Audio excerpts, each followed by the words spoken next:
Hello viewers, आज के इस वीडियो में हम बात करने वाले मुक्त शरीर आरेख अर्थात फ्री बॉडी डायग्राम जिसे एफबीडीबी कहा जाता है।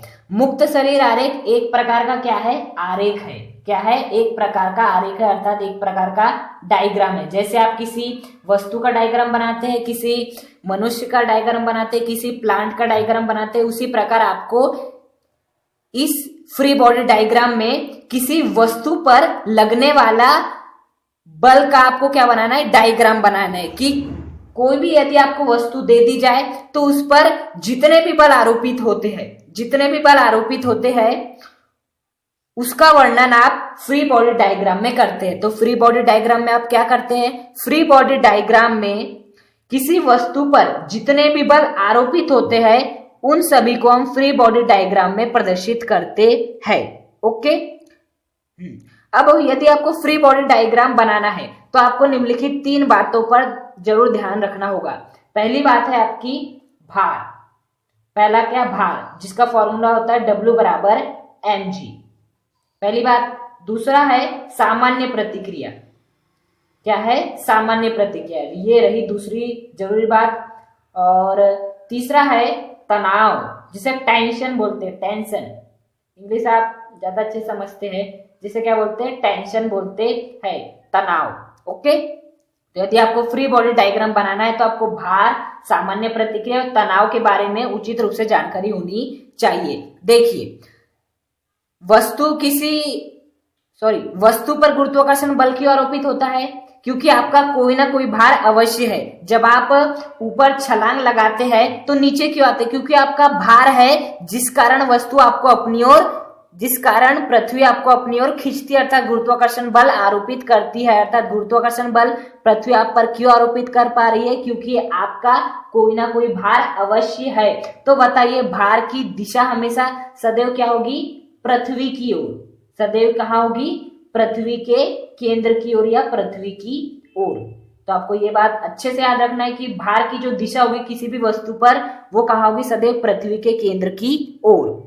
सामान्य प्रतिक्रिया की जो दिशा होती है वह सदैव होती है संपर्क सतह के लंबवत। वो कैसी होती? सदैव संपर्क सतह के लंबवत। जब हम किसी वस्तु का फ्री बॉडी डायग्राम बनाएंगे तो आपको ये सभी चीजें अच्छे से समझ आ जाएगी। और जो तनाव की जो दिशा होती है उसको निकालने के लिए वो साधारण सा नियम है, वस्तु से दूर रस्सी की ओर। वस्तु से दूर रस्सी की ओर। रस्सी की ओर। तो ये 3 प्रमुख बातें हैं, भार, सामान्य प्रतिक्रिया, तनाव, और इन सभी की भी आपको दिशा अच्छे से याद रख लेनी है। ओके।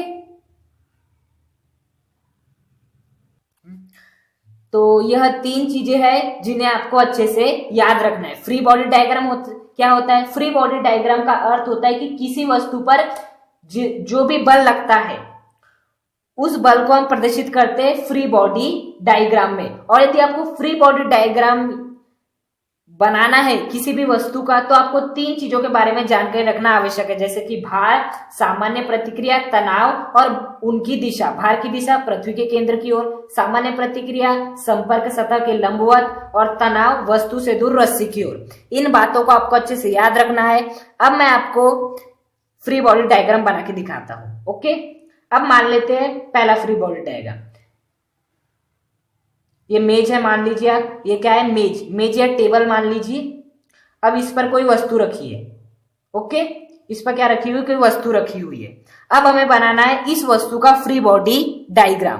तो किस प्रकार बनाएंगे हम? देखिए, उसके लिए क्या करना है आपको? मैंने बोला था पहले आपको भार के बारे में जानकारी होना। ओके। तो बताइए, और हम मान लेते हैं इस वस्तु का जो द्रव्यमान है वो कितना है? m है। इस वस्तु का जो द्रव्यमान है वो कितना है? m है। ओके। तो अब हम बात कर लेते हैं भार की। अब बताइए, इस वस्तु का कोई ना कोई भार अवश्य होगा। ओके। कोई ना कोई भार अवश्य होगा, जैसे कि आपका भी कोई ना कोई भार अवश्य होगा, उसी प्रकार इस वस्तु का कोई भी भार अवश्य होगा। तो बताइए, इस भार की दिशा कहाँ होगी? पृथ्वी के केंद्र की ओर, अर्थात हम इसे ऐसे बना सकते हैं। ओके।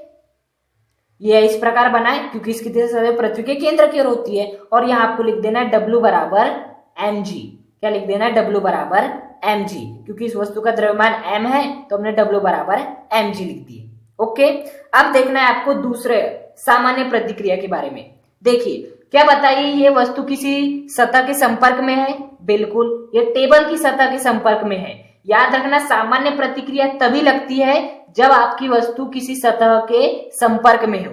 क्या यह वस्तु किसी सतह के संपर्क में है? बिल्कुल, ये सतह के संपर्क में है। तो बताइए सामान्य प्रतिक्रिया की दिशा क्या होती है? संपर्क सतह के लंबवत। तो ये हो गई आपकी संपर्क सतह और इसके लंबवत क्या हो जाएगी? ये हो जाएगा लंबवत। देखिए 90 डिग्री कोण बनेगा, लंबवत का मतलब 90 डिग्री। तो ये क्या हो जाएगा, इस वस्तु पर जो सामान्य प्रतिक्रिया लगेगी वो कैसे लगेगी? संपर्क सतह के क्या लगेगी? लंबवत लगेगी। ओके, और जो हम सामान्य प्रतिक्रिया को प्रतीक चिन्ह से दर्शाते हैं n, तो यहाँ दर्शा देंगे n और यहाँ दर्शा देंगे W बराबर mg। अब हम बात कर लेते हैं तनाव की। बताइए क्या यह वस्तु रस्सी से बंधी हुई है किसी? बिल्कुल नहीं। तो क्या इसमें तनाव उत्पन्न होगा? बिल्कुल भी नहीं। तो यही है आपका इस वस्तु का free body diagram. Free body diagram के लिए कुछ नहीं करना है, वस्तु पर जो भी बल लगते हैं, और हमें वस्तु पर कौन कौन से बल को देखना है? भार को देखना है, सामान्य प्रतिक्रिया को देखना है, तनाव को देखना है। भार जो सदैव लगेगा, क्योंकि किसी ना किसी वस्तु का भार अवश्य होता है, उसकी दिशा केंद्र की ओर होती है। फिर देखना है सामान्य प्रतिक्रिया। सामान्य प्रतिक्रिया कभी तभी देखेंगे जब जो भी आप वस्तु है जिसका भी आप फ्री बॉडी डायग्राम बना रहे, वो किसी सतह के कैसी हो? स्पर्श में हो। ओके, और तनाव आप कब देखेंगे? जब वस्तु किसी रस्सी से बंधी हो। तो ये था, ये जो वस्तु थी उसका फ्री बॉडी डायग्राम। अब हम देखते हैं दूसरा। ओके, किसी अन्य वस्तु का। ये आपकी सतह है त्रिभुजाकार और यहां पर एक वस्तु रखी हुई है इस प्रकार। ये रखी हुई है आपकी वस्तु। ओके, ये रखी हुई है आपकी वस्तु जिसका द्रव्यमान कितना है? m है। ओके, जिसका द्रव्यमान क्या है? m है। अब आपको बनाना है इस वस्तु का, ये जो वस्तु है इसका फ्री बॉडी डायग्राम बनाना है। ओके, तो हम क्या करते हैं, जो भी बल लग रहा है, पहले बल की बात करते हैं, भार की। अब देखिए भार की दिशा क्या होती है? सदैव पृथ्वी के केंद्र की ओर। ओके, पृथ्वी के केंद्र की ओर होती है। तो ये आपकी सतह है, तो पृथ्वी के केंद्र की ओर मतलब ये जो भी आपका टूल है, जो भी आपका ये कारक है, ये पृथ्वी की सतह पर ही रखा होगा। तो पृथ्वी की सतह होगी ये वाली। तो बताइए जो W बराबर mg लगेगा वो कहाँ लगेगा? यहां लगेगा, इस वस्तु पर। ओके, तो ये क्या हो जाएगा? W बराबर mg, क्योंकि इस वस्तु का कोई ना कोई भार अवश्य होगा और भार की दिशा क्या होती है? पृथ्वी के केंद्र की ओर। तो ये क्या हो जाएगी? पृथ्वी के केंद्र की ओर। अब बात करते हैं सामान्य प्रतिक्रिया के बारे में। अब बताइए सामान्य प्रतिक्रिया के लिए हम क्या देखते हैं कि क्या वस्तु आपकी किसी सतह से लगी हुई है? बिल्कुल लगी हुई है। वो सतह का क्या नाम है? ये वाली।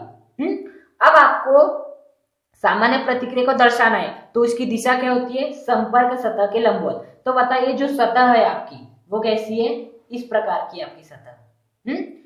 इसके लंबवत क्या हो जाएगा? ये हो जाएगा इसके लंबवत। ओके, यदि आप इधर से देखें तो यहाँ देखिए 90 डिग्री का कोण बन रहा है, यहाँ भी देखिए 90 डिग्री का कोण बन रहा है। तो हमें क्या लगाना है? जो भी संपर्क सतह है उसके लंबवत बनाना है। तो ये किसकी दिशा हो जाएगी? n की दिशा। अब मुझे एक बात बताइए, क्या ये किसी रस्सी से बंधी हुई है? बिल्कुल नहीं। तो क्या इसमें तनाव लगेगा? बिल्कुल भी नहीं। तो ये हो जाएगा इस वस्तु का फ्री बॉडी डायग्राम। ओके, अब हम बात कर लेते हैं तीसरी परिस्थिति के बारे में कि आपकी वस्तु कुछ इस प्रकार से रखी हुई है। यह वस्तु रखी हुई है जिसका द्रव्यमान कितना है? m है। इसका द्रव्यमान कितना है? m है। और वो बंधी हुई यहां से रस्सी से। ये है आपकी रस्सी। अब हमें बनाना है इसका फ्री बॉडी डायग्राम। कुछ नहीं करना है, पहले देखना है इसका भार, इसका कोई ना कोई भार अवश्य होगा और उसकी दिशा क्या होगी? पृथ्वी के केंद्र की ओर। तो हम बना देंगे ऐसा भार W बराबर, इसका भार कितना है? m, और g आपका जैसा का वैसा। तो ये क्या हो जाएगा? W बराबर mg। अब बताइए क्या यह किसी सतह के संपर्क में है? बिल्कुल है। तो सामान्य प्रतिक्रिया अवश्य लगेगी। तो सामान्य प्रतिक्रिया क्या होती है? जो कि सतह के लंबवत लगे।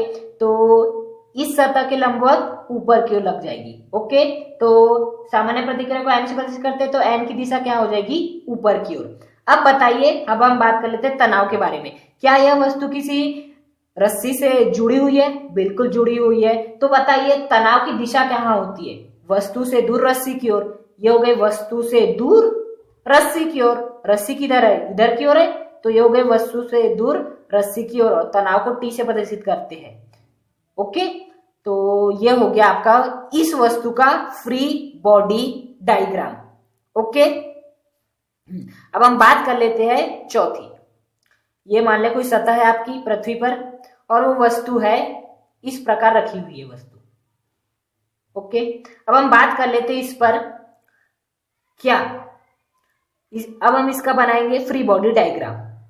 चलिए स्टार्ट करते हैं। सर्वप्रथम तो पहले हमें भार देखना है। इस वस्तु का जो द्रव्यमान है वो कितना मान लेते हैं? m है। क्या है इस वस्तु का जो भार है वो कुछ है? हाँ बिल्कुल है। इस वस्तु का कोई ना कोई भार अवश्य होगा, क्योंकि प्रत्येक वस्तु का कोई ना कोई भार अवश्य होता है। और जो भी इस वस्तु का भार होगा उसकी दिशा क्या हो जाएगी? पृथ्वी के केंद्र की ओर। तो ये हो जाएगा हमारा W बराबर mg। अब इसका द्रव्यमान m है तो यहाँ m लिख रही है। यदि इसका द्रव्यमान कुछ और हो जाए तो यहाँ हमें m की जगह वो चीज लिखनी होगी। बिल्कुल। अब बताइए इसमें सामान्य प्रतिक्रिया की बात करते हैं। सामान्य प्रतिक्रिया के लिए वस्तु का सतह से लगना, सतह से संपर्क रहना आवश्यक है। क्या यह वस्तु संपर्क से सतह से लगी हुई है? बिल्कुल नहीं लगी हुई है। तो क्या इसमें सामान्य प्रतिक्रिया लगेगी? बिल्कुल नहीं लगेगी। अब हम बात कर लेते हैं तनाव। क्या यह वस्तु किसी रस्सी से जुड़ी हुई है? नहीं जुड़ी हुई है। तो क्या इसमें तनाव बल लगेगा? नहीं लगेगा। तो ये हो गया इस वस्तु का फ्री बॉडी डायग्राम। अर्थात फ्री बॉडी डायग्राम बनाने के लिए आपको बस 3 बातों पर ध्यान रखना है। पहला भार, जिसकी दिशा पृथ्वी के केंद्र की ओर होती है। दूसरा सामान्य प्रतिक्रिया, जिसकी दिशा संपर्क सतह के लंबवत होती है और यह तभी लगता है जब आपकी वस्तु किसी सतह से संपर्क में रहे। और तीसरा देखना है तनाव, जिसकी दिशा होती है वस्तु से दूर। देखिए ये वस्तु से दूर रस्सी की ओर। ओके, और टेंशन भी तभी लगता है जब आपकी वस्तु रस्सी से बंधी हुई हो। तो आज हमने पढ़े फ्री बॉडी डायग्राम के बारे में। यदि आपको ये वीडियो पसंद आए तो इस वीडियो को लाइक करें, चैनल को सब्सक्राइब करें। Thank you.